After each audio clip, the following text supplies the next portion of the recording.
Two cops target a black homeless veteran at a diner until she makes one phone call that ends their career. It all started with 4 words. You can't sit here. It was a cold morning at a small-town diner, the kind where time moved slowly, and the regulars always sat in the same spots. The windows were fogged from the warmth inside, clashing with the bitter air outside, and the place smelled like greasy bacon, burnt coffee, and stale biscuits. The dull hum of conversation was barely audible over the sizzle from the kitchen. Most of the customers were older men in flannel shirts and work boots, quietly nursing cups of coffee and reading the morning paper. No one was expecting anything out of the ordinary. But then she walked in. A black woman in her late 30s, wearing a faded military jacket with threadbare cuffs and a backpack that had clearly seen better days. Her boots were worn down and her hands were raw from the cold. She didn't make eye contact with anyone, just made her way quietly to a corner booth and sat down, folding her hands around the mug of water the busboy had automatically brought over. She didn't ask for a menu, she just wanted to get warm. Despite the silence, the shift in the atmosphere was palpable. Heads turned, gazes lingered. She was a stranger, and in a place like this, that alone was enough to draw suspicion. But there was more to it. Her skin color, her appearance, her aura of exhaustion. It made people uncomfortable, and in that small diner, discomfort rarely went unspoken. The waitress, a woman in her 50s with stiff blonde hair and tired eyes, walked over to her slowly. She held the order pad close to her chest, hesitating. Finally, in a voice barely louder than a whisper, she said, "I'm sorry, but management doesn't want trouble." The woman looked up, her expression unreadable. She had heard those words before in different towns and different diners. They stung every time, but she didn't flinch. She simply nodded once, as if she had expected it.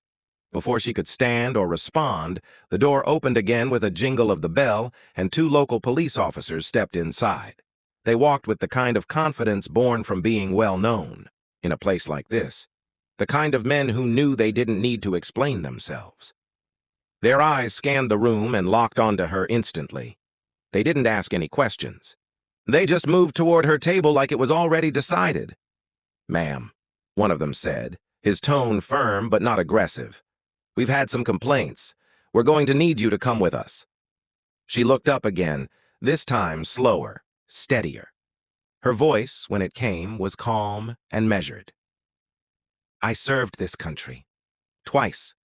I just wanted to sit and get warm." For a moment, something flickered in the younger officer's eyes. Recognition, maybe guilt.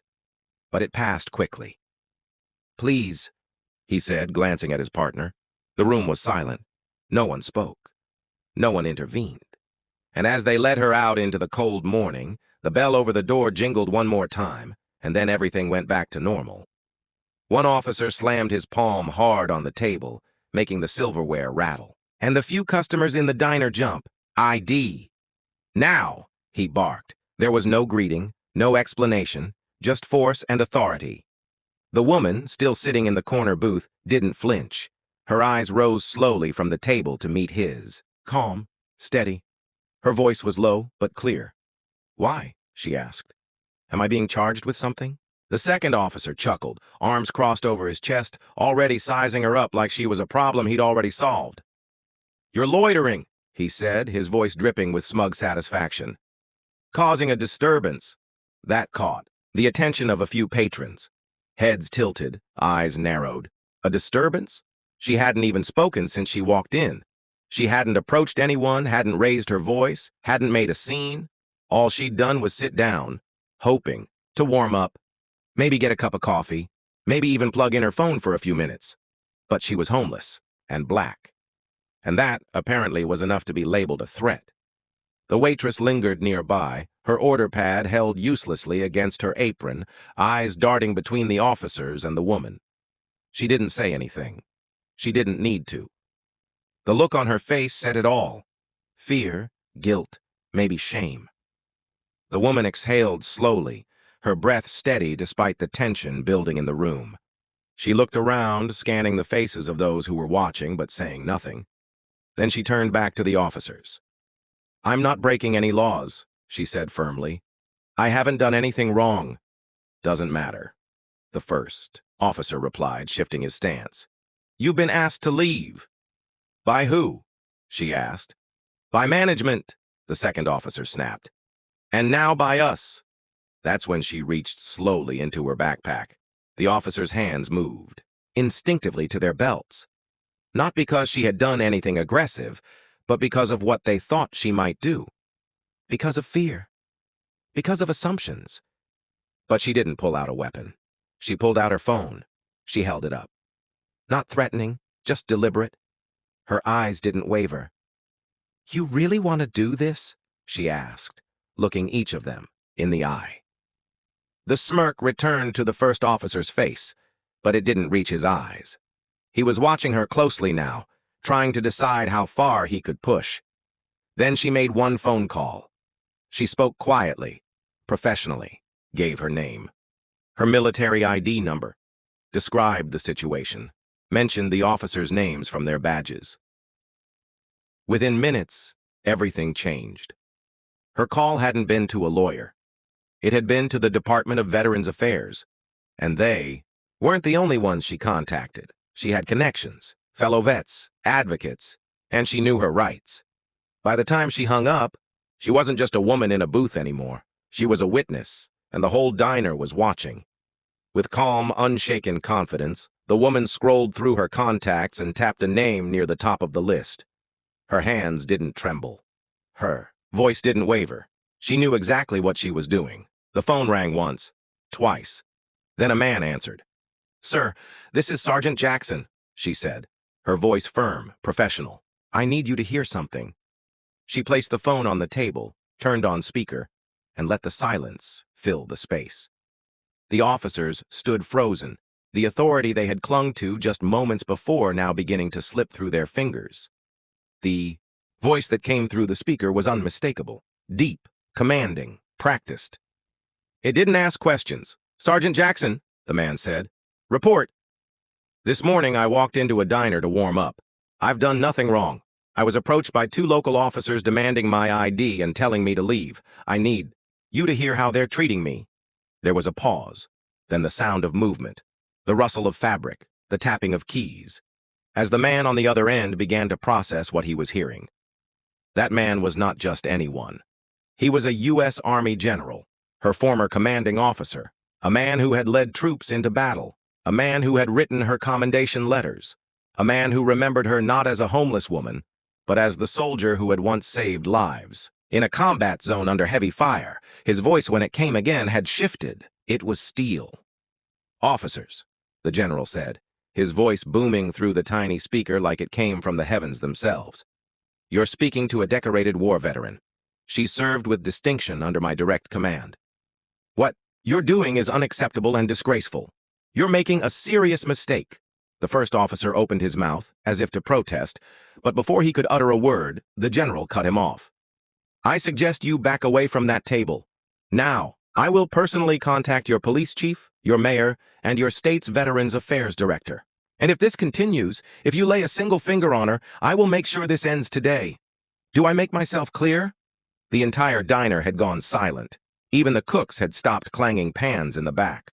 The waitress stood frozen, her notepad trembling slightly in her hand. The 2 officers looked at each other. Whatever smug confidence they'd walked in with was gone. One looked pale, the other's lips pressed into a thin line. No words. Just shame. Slowly, like men realizing the ground beneath them had crumbled, they stepped back. The woman didn't say a word. She simply picked up her phone and ended the call with a single tap. She didn't gloat. She didn't shout. She didn't need to. The damage was done. The truth had been spoken aloud. And the people in that diner would never forget what they'd witnessed. A black woman, a homeless veteran, treated like a criminal until power spoke on her behalf. But she had always had that power. She just hadn't needed to use it until now. And as the officers retreated from her booth and exited the diner without another word, the silence remained, heavy, telling. She took a slow breath and looked at the waitress. I'll have that coffee now, she said, and finally, someone moved.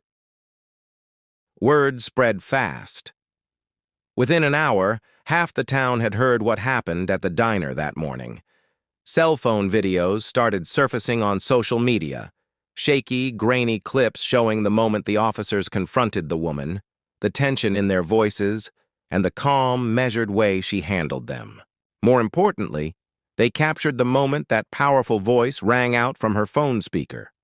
The voice of a U.S. Army general defending her, ordering the officers to stand down. People wanted to know, who was she? Her name was Sergeant Angela Jackson, 12 years of service in the U.S. Army, a combat medic who had served in Iraq and Afghanistan. She'd worked in field hospitals, carried wounded soldiers through enemy fire, and treated trauma in some of the most dangerous places on Earth.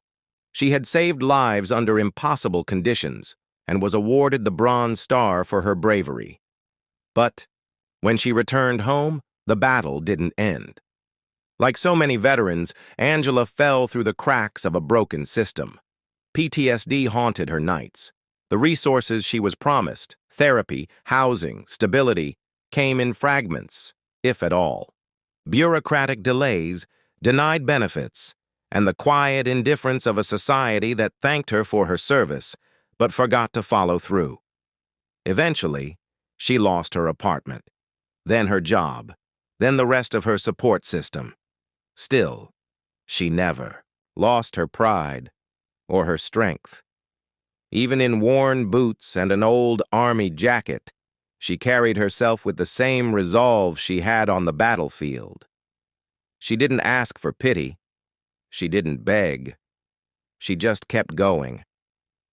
Back at the diner, the mood had shifted entirely. The silence that had followed the officers' retreat gave way to quiet murmurs, not of judgment, but of remorse. People who had stared or looked away now couldn't meet her eyes. Others began to approach, hesitantly, as if they were trying to find the right words. One older man in a construction uniform walked up to her table and placed a folded bill on it. "Let me cover your breakfast," he said quietly. "I'm sorry for how they treated you, for not stepping in sooner." Angela nodded. "Thank you," she said simply. The waitress, cheeks flushed, came over with a fresh cup of coffee and a slice of pie on the house. Her hands trembled slightly as she placed the plate down. "I didn't know," she said. "I didn't ask. I just followed orders." Her eyes welled up. "Thank you for your service." Angela gave her a small, kind smile. "I didn't serve for thanks," she said. "I served for justice, and justice, it was about to come." By afternoon, the mayor had called for an internal review of the police officers' conduct. The local paper ran the story front page. Advocacy groups reached out, offering legal support, housing, and veteran assistance. The video of Angela calmly holding her ground, of the general's voice booming from the phone, went viral. But for Angela, it wasn't about the headlines or the sudden attention. It was about something deeper, the quiet fight so many veterans face when the uniform comes off. The fight to be seen, to be treated with dignity, to be heard. And finally, people were listening. The general kept his word. Within 24 hours of the confrontation at the diner, both officers involved were placed on administrative leave pending a full investigation. The town's police chief, under pressure from both city officials and public outcry, called an emergency press conference. He acknowledged the seriousness of the incident, referencing body cam footage, diner surveillance, and the mounting number of eyewitness accounts that supported Angela's version of events. There was no way to spin the facts. The officers had acted with prejudice and aggression toward a woman who had done nothing wrong. The story made local headlines by that evening, but by the next morning, it had gone national. Social media exploded with outrage and solidarity. Hashtags like "Justice for Sergeant Jackson" and "Veterans Deserve" Better began trending. The video clips recorded by patrons at the diner were shared millions of times. News outlets picked up the story, and Angela's quiet dignity under pressure, paired with the powerful intervention by a U.S. Army general, struck a nerve across the country. Thousands of people, veterans, activists, ordinary citizens, spoke out. They condemned the treatment of veterans, especially veterans of color, and demanded better accountability in law enforcement. Calls poured into the town's city hall and police department from all over the country. National advocacy groups joined the conversation, using the moment to highlight systemic issues facing veterans who return home to find themselves abandoned by the very systems they fought to protect. The police department issued an official apology to Sergeant Angela Jackson. In it, they acknowledged the failure of their officers to uphold the law and treat all citizens with dignity and respect. They offered to meet with Angela privately, but she declined because by then it was too late to undo what had been done and far too late to save the officers' careers. The investigation moved swiftly. With video footage, multiple witness statements, and the direct testimony of a respected U.S. Army general, the facts were indisputable. Neither officer had followed protocol. Both had acted on assumption, not evidence. Within weeks, both were terminated from the department. Angela, meanwhile, had begun to write a new chapter in her life. Veteran assistance organizations, some moved by her story and others long familiar with her past service record, came forward to offer immediate help. She was placed in temporary housing, then quickly transitioned into a fully furnished apartment provided through a veteran housing initiative. Offers of employment followed, but Angela chose her path carefully. She accepted a position with a nonprofit that works with homeless veterans, helping others like herself navigate the system, apply for benefits, find housing, and regain stability. Her first-hand experience gave her a unique empathy and credibility. She wasn't just helping, she was healing.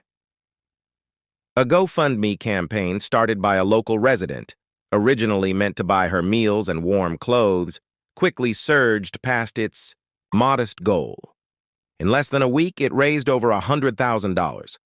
Angela used part of it to furnish her new apartment and donated the rest to veteran-focused outreach programs. One phone call changed everything. In a single moment, Angela reclaimed her power, not through anger or violence, but through courage, calm, and the weight of truth. She exposed a system's flaws, reminded a town of its conscience, and inspired thousands. Because real power isn't about a badge. It isn't about a uniform or a title. Real power is standing up, even when you're sitting down. And Angela Jackson stood taller that day than most ever will. Stories like Angela's remind us. It's not how someone looks that tells you who they are. It's what they've been through. And when you try to silence a hero, you might just end up being the one who loses everything. Don't forget to subscribe my channel for more interesting videos. Thank you.